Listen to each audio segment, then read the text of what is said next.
黒木さん、こんにちは。こんにちは。今日は何を教えてくれるんでしょうか。はい、今日はこちらを染めてみたいと思います。何ですか、それは。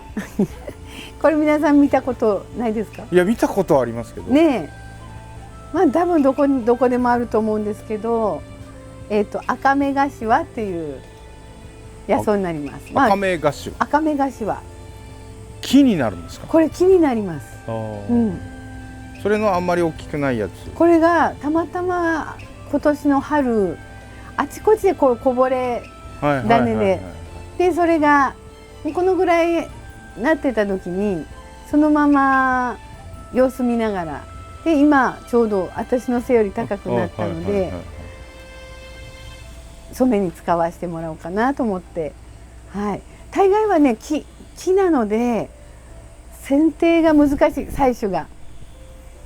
でもね、こうやってしてどこかしら降り立ったところで取りやすいところにあれば容易にねこうやってして摘んでこれますので、はい、もうこんな立派な木みたいに、こちらでよろしくお願いします。よろしくお願いします。したらね、この赤目柏もうね結構雨に打たれながらこんな感じで生えてたんですけど、高さこのぐらいでここで切りました。もう本当に綺麗ですので、もうそのまま使います。はい、はい、これはほら柏の葉っぱの形してますよね。柏って柏餅の柏。はい、柏餅の柏の葉っぱね。これ春はね、新芽とか美味しいんですよ。はい、これちょっとで切っていきます。もう茎も全部使います。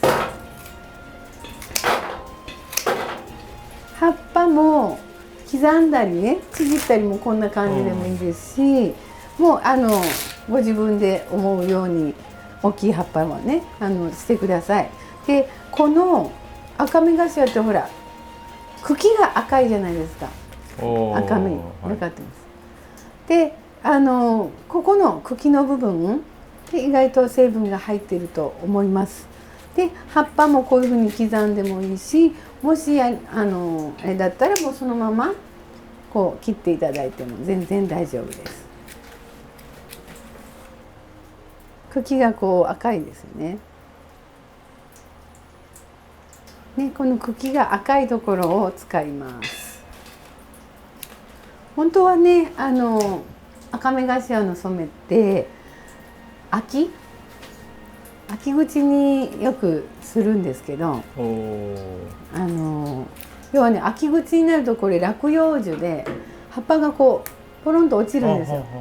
で、落ちて赤目柏の森っていうのかな、そういうのが群生してるところになると葉っぱがねこう綺麗にくるくるっとこうなって乾燥して落ちてるんですよ。で、それを拾い集めに行くんですね。そうするともうほら乾燥しなくてもお茶にもなるし、染めにも使えますので、すごくありがたいというか、はい。ただ今回はねなんだろう、通り道に生えてたので皆さんが通るところに妨げになっていたのでいずれね切られてしまうんじゃないかなと思って、ちょっと早めの段階でちょっと染めさせてもらおうと思って採取しました。だから別に1年間のうちのいつでもいいと思います。気になった時にね、赤目柏春はもちろん食用でいただいて、で秋冬はお茶とかね染めにされてもいいし、夏場もねもちろんできますので。ただ暑いので夏場の染めは暑いですからあまり無理せず。はい、質問です。はい、その春に取ったその材料というかな、原料と秋のその落葉した後で採取した原料と染めの色は変化があるんですか？あると思います。やっぱり熟してきますよね、秋冬は。今の時期ですとまだまだぐんぐん伸びる時期ですので、若いというかね、でも変わってますでしょ、この葉っぱ。変わってますよね。こんな形の葉っぱってなかなか見ないですよね。ね、顔ぐらいあるかもしれない、こうやって顔が。ね、ここに目を開けてこうできるかもしれないですね。それ子供たちとかね遊べそうです。遊べますよね。これまだまだ大きい葉っぱになるんですよ。すごいです、アカメガシワって。本当に生命力がすごいありますので、多分ねずっと皆さん見かけてると思うんだけど、通り過ぎてたりとかじゃないかなと思います。でこうやって透けると葉脈も赤いの分かります？面白いよね、この形。あんまり車とか人も通らない場所になってましたよね。なのでまたお茶にもねしてみましょうか。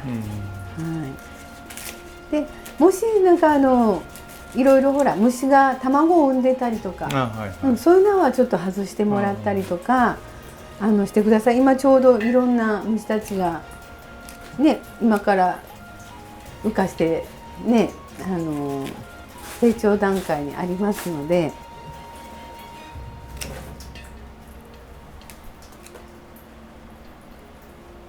こういう新芽のところですね、ここが美味しいので、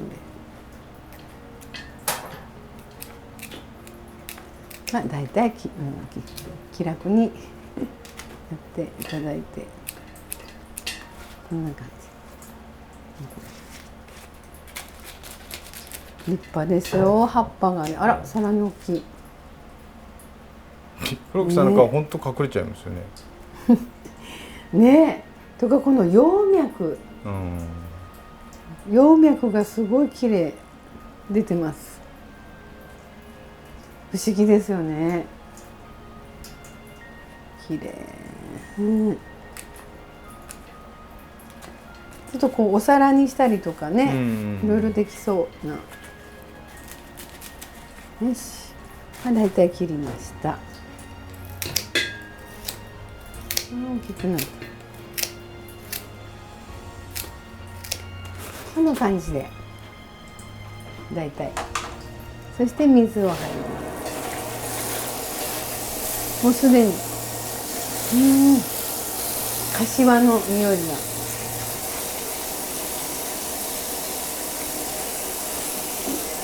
ちょっと草の青臭い匂いがします。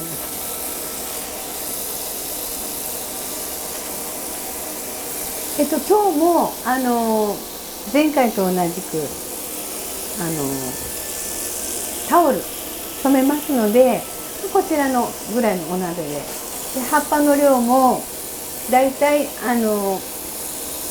お鍋の半分ぐらい入れてます。もうこれももう決まりはありませんので、もうご自分でお好みでね。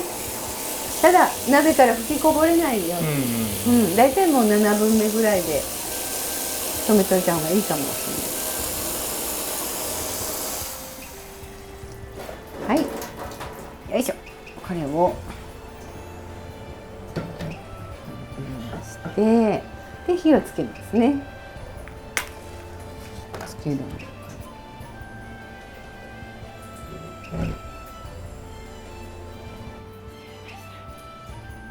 でこれでお塩をちょっと一つまみ入れますね。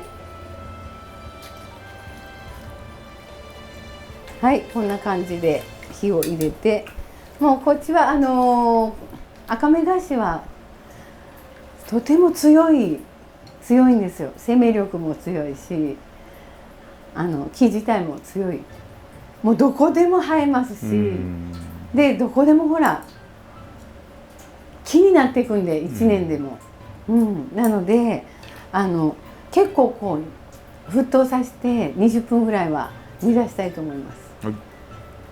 前回はちょっとね皮だったんで、玉ねぎの皮ちょっとそこはちょっとね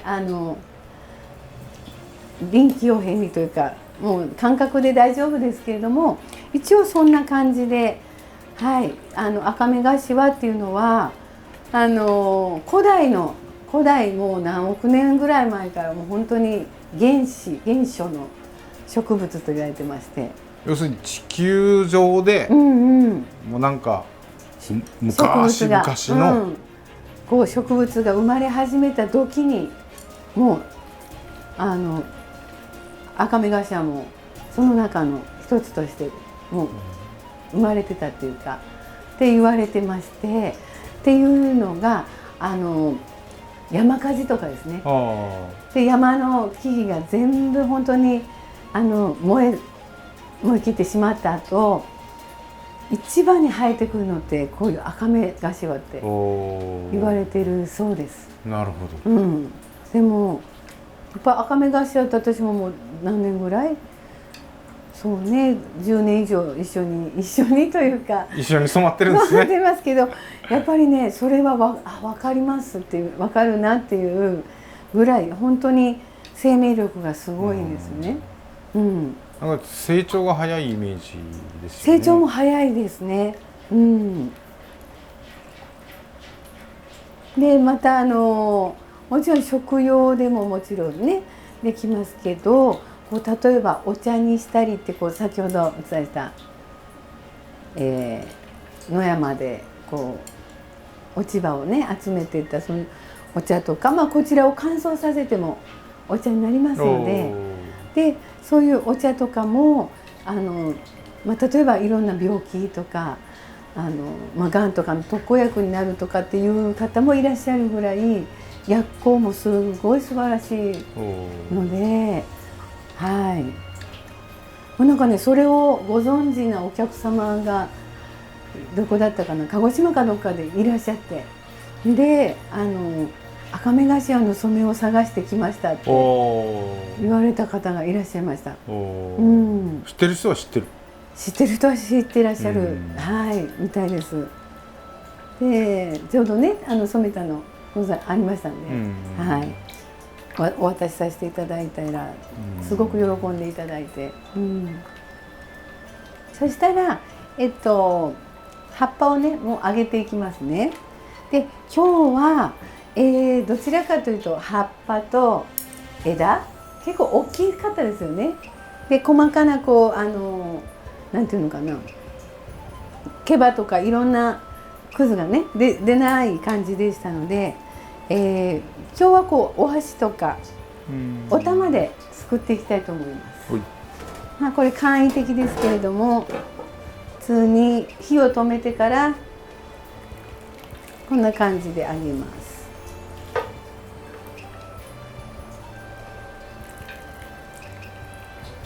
香りがなんともなんて言うんでしょうか、青臭いというか、なんか夏の草原みたいな匂いがしますね。で、取りきれないところはお玉を使ってすくいます。こうね。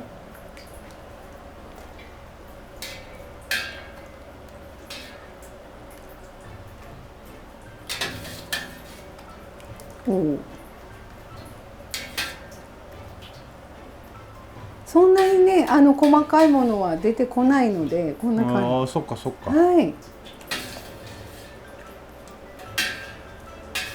とてもね染めしやすいと思います。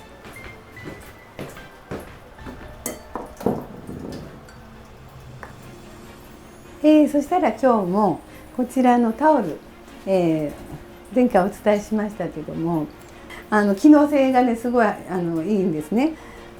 お手当てのガーゼ、お手当てのゆったり折ったガーゼが3枚、そしてこちらにちょっとこう目の詰まったガーゼ1枚の4枚合わせて縫ってますので、これはもう本当に一年中重宝します。このタオルの特徴ですね、それが3つあります。